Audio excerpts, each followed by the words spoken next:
तो hello everyone, आप सभी का स्वागत है एक और हमारी डेरिवेटिव सीरीज की नई वीडियो में, जिसमें कि हम कवर करने वाले हैं इक्वल वेटेड इंडेक्स।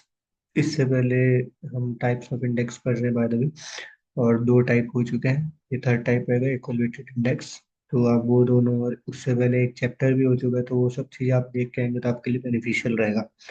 दूसरी बात, इस चैनल का मोटो बता देता हूँ कि जो कि हम हर बार बताते हैं कि जैसे ऊपर ऊपर की चीज़ें सीख के यूट्यूब वगैरह पे प्राइस एक्शन वगैरह ये सब चीज़ें डिटेल में सीख लेते हैं, वो भी अच्छी बात है, कोई दिक्कत नहीं वो सब सीखना। पर ये सब चीज़ें सीख के डायरेक्ट आप मार्केट में घुस जाते हो बिना उसको प्रॉपरली जाने। तो ये हमारे पास हमारा एक मोटो है कि एक अच्छी नॉलेज लेके अगर आप उस चीज़ में घुसोगे तो आपके लिए बेनिफिशियल रहेगा। तो इसी मोटो को सर्व करने के लिए हमारे पास ये नाइस एंड रिसोर्स मटेरियल है, जिसमें कि डेरिवेटिव्स की एक अच्छी नॉलेज दी गई है। और through this we are trying to understand the concepts of derivatives and market also. ठीक है, तो let us begin our video, that is equal weighted index. ठीक है, देखते हैं क्या बोलना चाह रहा है।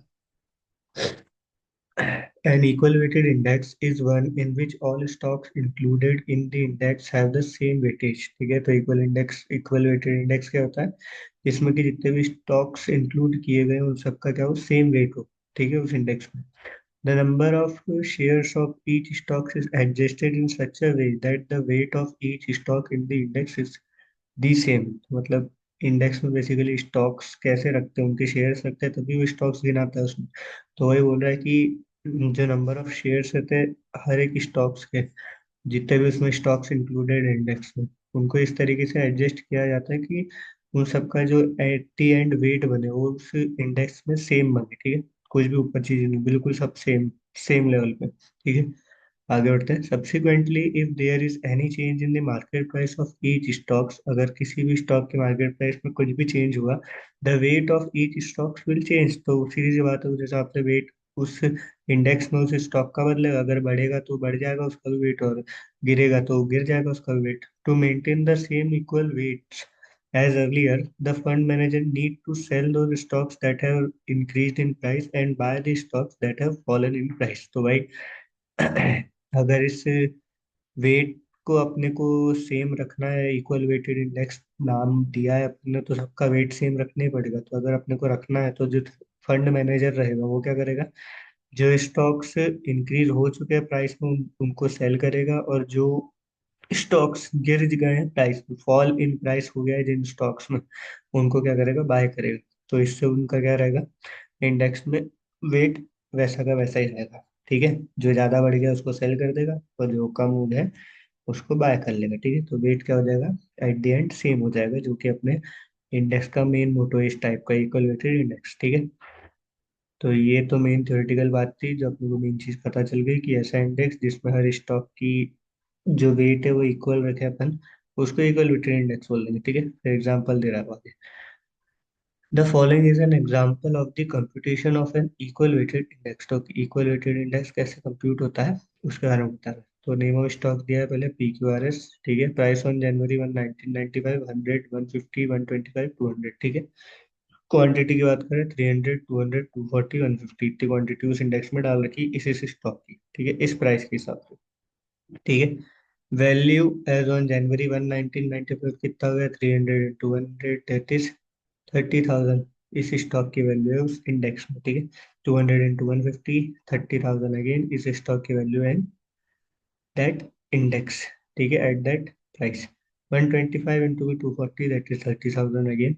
200 × 150 दैट इज 30,000 अगेन। तो ये क्या हो रहा है, इक्वल वेटेज बन रहा है ना। कितना हो गया है, 1,20,000 इसका ओवरऑल वेट हो गया इंडेक्स का। और इन सबका कैसा है, किस प्रपोर्शन में वेट बना, इक्वली। ठीक है, तो ये अपना क्या हो गया, इक्वल वेटेड इंडेक्स। ठीक है, वेट की बात करें, सबका वेट सेम रहेगा। वेट का मैंने फॉर्मूला पहले ही बताया कि ओवरऑल में इस पर्टिकुलर स्टॉक का कितना वेट है वो कैसे निकालेंगे, the value as on January 1 1995 of stock P divided by overall submission of the whole index. ठीक है, या फिर overall weight of the whole index. 30,000 divided by 1,20,000 करोगे आप तो आ जाएगा 0.25। ऐसे ही वापस वही वैल्यू है सेम सब स्टॉक की, तो इनका सबका वेटेज भी सेम ही आएगा। ठीक है, इक्वल वेटेड इंडेक्स नाम ही है इसका। अब करंट प्राइस, अब कुछ कारणों से किसी की प्राइस बढ़ी होगी, किसी की प्राइस घटी होगी, तो उस हिसाब से उनका वेटेज भी बदला होगा इस इंडेक्स में। तो वही चीज देख रहे हैं। करंट प्राइस अब जो भी है वो कितनी होगी, 150, 130, 200, 180, ठीक है। करंट वैल्यू की बात करें तो क्वांटिटी इंटू में करंट प्राइस, तो क्वांटिटी कितनी थी अपनी, 300 इंटू में 150 करोगे आप 45,000 आ जाएगा आपका। 130 इंटू में 200 करोगे आप 26,000 आ जाएगा अपना। 200 इंटू में 240 करोगे आप 48,000 आ जाएगा अपना। 180 इंटू में 150 करोगे आप 27,000 आ जाएगा अपना। अभी आप देख सकते हो इक्वल वेटेज बन नहीं रहा है ना। यहाँ पे तो सब इक्वल था अपन ने शुरू में, क्योंकि इसको डिसाइड यही किया था कि अपने को इक्वल वेटेज रखना। और अपने को ये थोड़ी पता था कि इन स्टॉक्स का भाव बढ़ जाएगा या घट जाएगा, है ना। बट अब वो चीज़ हो चुकी है, तो अपना वेट क्या हो गया, अलग अलग हो गया, डिस्ट्रीब्यूशन हो गया वेट का अलग अलग। तो ये क्या, इसका सबमिशन कितना आया, मतलब इस मार्केट का टोटल वेट कितना आ गया, 146,000, ठीक है। अब प्राइस चेंज की बात करें तो मतलब जो प्रीवियस प्राइस था उससे ये प्राइस कितना चेंज है इन परसेंटेज फॉर्म, ठीक है। कैसे निकलेगा ये प्रीवियस वीडियोस में बता चुका हूँ। तो करंट प्राइस माइनस में base price divided by base base price, तो कितना आ जाएगा आपका, 50,000 करके देखना है। 45,000 माइनस 30,000 दैट इज 15,000, है ना। डिवाइडेड बाय 30,000 कितना आ गया आपका, 1/2 इंटू में 100, 100 का आधा कितना होगा, 50%, ठीक है। आगे ऐसे ही करेंगे अपन। 26,000 डिवाइड माइनस में 30,000 डिवाइडेड बाय 30,000, तो कितना आ गया, 4,000 divided by 30,000, that is our -13.33%, ठीक है। इसके बाद में करेंगे 48,000 माइनस में 30,000 डिवाइडेड बाय 30,000, तो कितना आ गया, 60%। फिर 27,000 माइनस में 30,000 डिवाइडेड बाय 30,000, तो कितना आ गया, -10%, ठीक है। तो अभी ये प्राइस चेंज है, ये आ गया है अपना एज पर न्यू प्राइस और प्रीवियस प्राइस के प्राइस के सब्सक्रिप्शन पे जो प्राइस चेंज हुआ है इन परसेंटेज अपने पास आ चुका है, ठीक है। अब क्या बोल रहा है, price change multiplied by old weight, तो जो प्राइस में चेंज हुआ है उसको अपन वेट के टर्म में मल्टीप्लाई करके देख रहे हैं कि कितना आता है, ठीक है। तो कितना हो गया प्राइस चेंज, 50% इंटू में 0.25, कितना हो गया, 12.50%, ठीक है।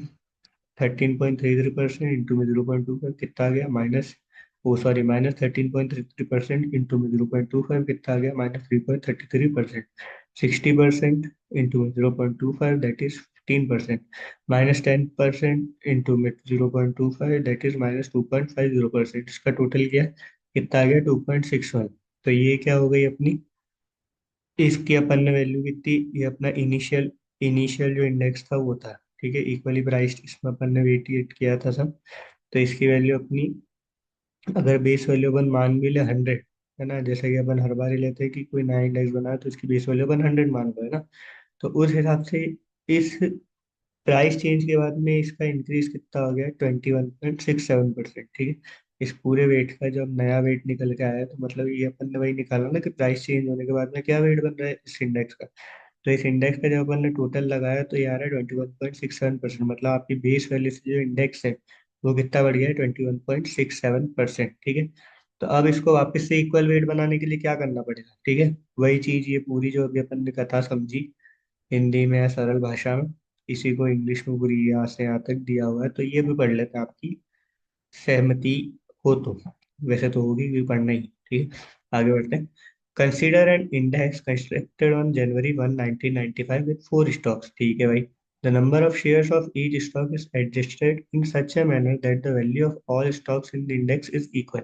तो इनके जो नंबर ऑफ शेयर्स, ये इन्होंने किस तरीके से, 100 वाले शेयर के 300 ले रखे हैं, 150 वाले के 200 ले रखे हैं, 125 वाले के 240 ले रखे हैं, 200 वाले के 150 ले रखे हैं, ताकि जो अपनी वैल्यू आए इन स्टॉक्स की इन टर्म्स ऑफ इंडेक्स में, जो इनकी करंटली वैल्यू रहे वो सब क्या रहे, सेम रहे, ठीक है। तभी ये बनेगा इक्वल वेटेड इंडेक्स, ठीक है। तो वही बोल रहा है, the number of shares of each stocks is adjusted in such a manner that the value of all stocks in the index is equal, ठीक है। Thus each stock has the same weight in the index, तो इससे क्या होगा कि index में सब stock का क्या रहेगा, वेट सेम रहेगा, ठीक है। With a change in the stock price, जैसे कि स्टॉक प्राइस में चेंज होगा, जब भी होगा, जैसे भी होगा, the current value of the stock in the index has changed from 1,20,000 to 1,46,000। तो ये जो इनकी वैल्यू आई थी पहले तो 30,000 के हिसाब से अपन ने नंबर ऑफ शेयर के जरिए इसको एडजस्ट कर लिया था, तो 1,20,000 आए थे। पर अब प्राइस के इंक्रीज के कारण जो ये वैल्यू है वो कितनी हो गई, 1,46,000। ठीक है। If the old index value is equated to 100, तो अगर ये इस पुराने वाले जो इंडेक्स की वैल्यू आ रही है इसको अपन 100 इक्वेट कर ले 100 से, ठीक है, the new index value will be 146,000 divided by 120,000 to 100, that is current divided by previous into में 100, जो कि अपन ने बेस बनाया था।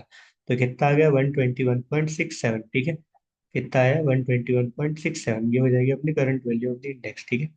as can be seen from the last column in the above table, जैसा कि अपन last column of the above table में देख सकते हैं 21.67%, जो कि अपन ने बता दिया कि एज पर दिस वेट इंडेक्स की वैल्यू कितनी आ रही है, 21.67%। मतलब इतना ये इंडेक्स रोज हो गया, रेज हो गया, रेज राइज रोज रोज हो चुका है। ठीक है, as can be seen from the last column in the above table. This is simply the percentage change in the stock price multiplied by the original weight of each stock, which equals to a rise of 21.67%। ठीक।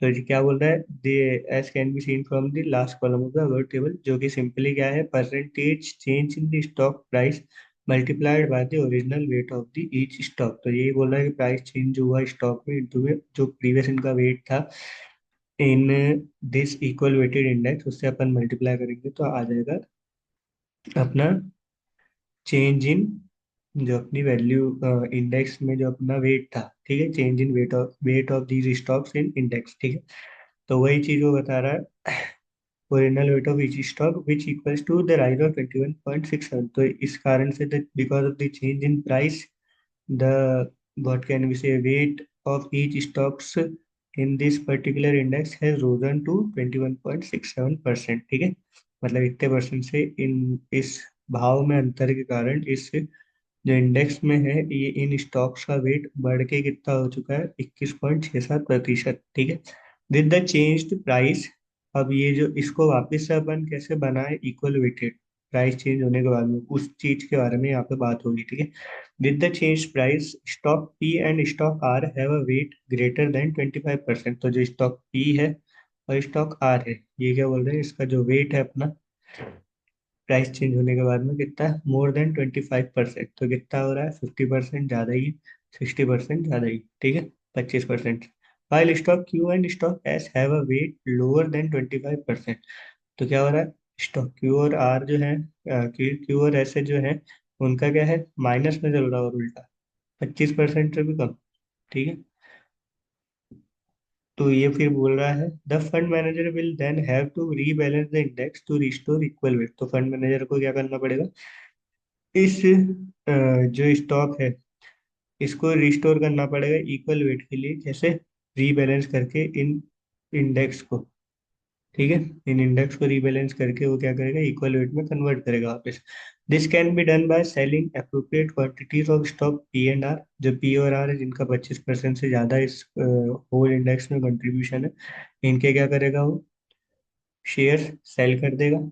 And जो ये है, and buying required quantities of stocks Q and S, और Q और S के जो है required quantities bye कर लेगा वो। ठीक है, क्योंकि इनका 25% से भी कम है तो इनको इक्वल वेट दे देंगे।